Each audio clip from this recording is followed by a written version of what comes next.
حضرت عبداللہ ابن عمر رضی اللہ تعالیٰ عنہ بیمار ہو گئے، شدید علیل تھے، طبیعت مبارک میں کمزوری آ گئی، کچھ کھانے کو دل نہیں کرتا تھا، گھر والے بار بار کہتے کچھ کھا لیجئے کچھ کھا لیجئے، نہیں کھاتے تھے۔ بالآخر حضرت نافع آپ کے غلام تھے، ان سے کہنے لگے کہیں سے مچھلی مل جائے نا تھوڑی سی تو میں کھاؤں گا۔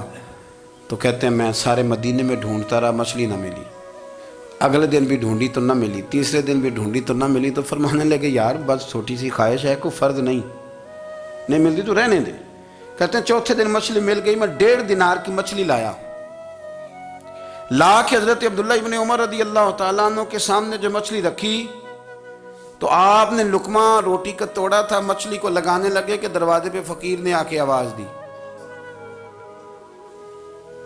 کچھ کھانے کو دو۔ تو حضرت عبداللہ ابن عمر نے روک لیا اور ہنسے۔ کئی دفعہ دے ہم بھی دیتے ہیں پر ہمارا چہرہ دیکھنے والا ہوتا ہے، اتنے ہم غصے میں ہوتے ہیں دے دیتے ہیں، لیکن جو چھلوٹیں ہوتی ہیں نا چہرے والی وہ گنی نہیں جاتی۔ ہنسے، فرمایا دیکھو میرا اللہ کتنا کریم ہے، وہ مجھے بچانا چاہتا، اٹھا بار دیا جا کے۔ تو خادم اب حکم کا پابند تھا، وہ لیت اللہ تو کر نہیں سکتا تھا، وہ گیا اور جا کے دے آیا۔ فقیر جب سارے محلے سے آٹا اکٹھا کر لیتے ہیں تو پھر ایک جگہ جا کے بیچتے بھی ہیں۔ دے آیا، وہ 2 گلیاں آگے گزرا تو میں پیچھے دوڑا گیا، میں نے کہا سچ بتا کھانی ہے کہ بیچنی ہے؟ وہ کہنے لگا جو بھی سبب لگ جائے کر جاؤں گا، آپ نے دے جو دی ہے۔ تو کہتا ہے میں نے اسے کہا کہ یہ 1.5 دینار کی میں نے خریدی تھی، اگر تو 2 دینار کی مجھے بیچ دے تو آج کل مچھلی مدینے میں مل نہیں رہی تو میں اپنے آقا کو دے دوں گا، وہ یہی کھائیں گے، بیمار ہیں۔ تو کہنے لگا جی بسم اللہ، مجھے کیا اعتراض ہے، 2 دینار مل رہے ہیں، 1.5 کی مچھلی، اور 1.5 کی بھی کسی نے نہیں خریدنی تھی، اب تو پک گئی۔ فرماتے میں نے 2 دینار اس کو تھمائے، وہ مچھلی اس سے خریدی اور خرید کر کے میں لا کے حضرت عبداللہ ابن عمر کے سامنے دوبارہ رکھی۔ تو فرمایا یہ کیسے آ گئی؟ میں نے کہا حضور 1.5 کی خریدی تھی اور پھر فقیر کو دے دی، اب اسی سے میں 2 دینار کی خرید کے لایا ہوں، آپ قبول فرمائیں۔ تو فرمانے لگے تم نے اچھا نہیں کیا، اب اس طرح کرو 2 دینار بھی اسے دے اور مچھلی بھی واپس دے آؤ۔ عرض کی حضور کیوں؟ فرمایا تم نے قرآن نہیں پڑھا؟ حضور پڑھا ہے۔ فرمایا رب فرماتا ہے لن تنالوا البر حتی تنفقوا مما تحبون، تم بھلائی کو اس وقت پہنچو گے جب اپنی پیاری چیز راہ خدا میں خرچ کرو گے۔ امام غزالی نے لکھا ہے، فرمانے لگے دیا تو وہ حضرت نافع کہتے ہیں میں دینے گیا، دے کے واپس آیا تو کچھ پریشان تھا کیونکہ مجھے بھی 4 دن ہو گئے تھے نا تلاش کرتے، تھوڑی طبیعت میں مایوسی تھی کہ اتنی محنت سے میں نے لایا اور آپ نے واپس کر دی۔ تو حضرت عبداللہ ابن عمر نے مجھے قریب بٹھایا، پھر مجھے تھپکی دی، فرمانے لگے پتر میں نے ویسے بھی کبھی جھوٹ نہیں بولا اور آج کل تو میں ویسے ہی بیمار ہوں، ٹائم ہی نہیں، وقت ہی نہیں، موقع ہی نہیں جھوٹ بولنے کا، میں تجھے سچ بتاؤں مجھے مچھلی کھا کے اتنا سکون نہیں ہونا تھا جتنی اللہ کے راستے میں خیرات کھا کے مجھے سکون ہوا۔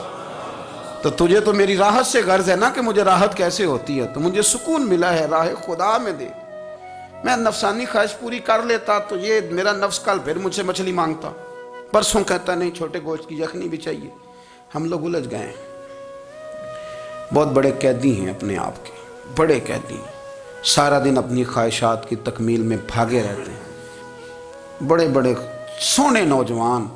میں ان پہ تنقید نہیں کرتا، مجھے ان پہ ترس آتا ہے، جب میں رات کے اندھیروں میں انہیں ٹیلی فون لے کے چوکوں میں کھڑے دیکھتا ہوں تو مجھے رحم آتا ہے۔ میں کہتا ہوں دیکھو نفس کی خواہش کے پیچھے یہ کیا مثلا آخر کیا ہے اس میں، ایک عورت کے پیچھے تباہ کر لیا اپنے آپ کو، یعنی زیادہ سے یہ کوئی مقصود ہے، یہ کوئی مقصد حیات ہے جس کو مقصد بنا لیا ہے؟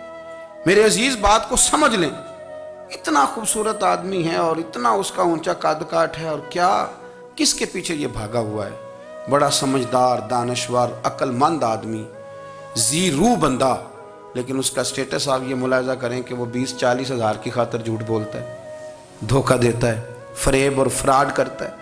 ہم اپنی نفسانی خواہشات کے پیچھے اس طرح بھاگتے ہیں کہ ہم اصل سے رہ جاتے۔ میری باتوں کی سمجھ آ رہی ہے آپ حضرات؟ تھوڑا تھوڑا کر کے، ایک ایک کر کے ان کی باتیں کم مانیں۔ وہ ضروری تو نہیں نا کہ سویرے ناشتہ بازار سے اپنی مرضی کا تگڑا کیا ہے، بازار سے لا کے پوڑیاں چنے بہترین کھائے، اور پوڑیاں چنے ابھی کھائے نہیں، شاپر میں ڈالے ہوئے ہیں، اور وہ لے کے ابھی آ رہا ہے تو ساتھ ہی رستے سے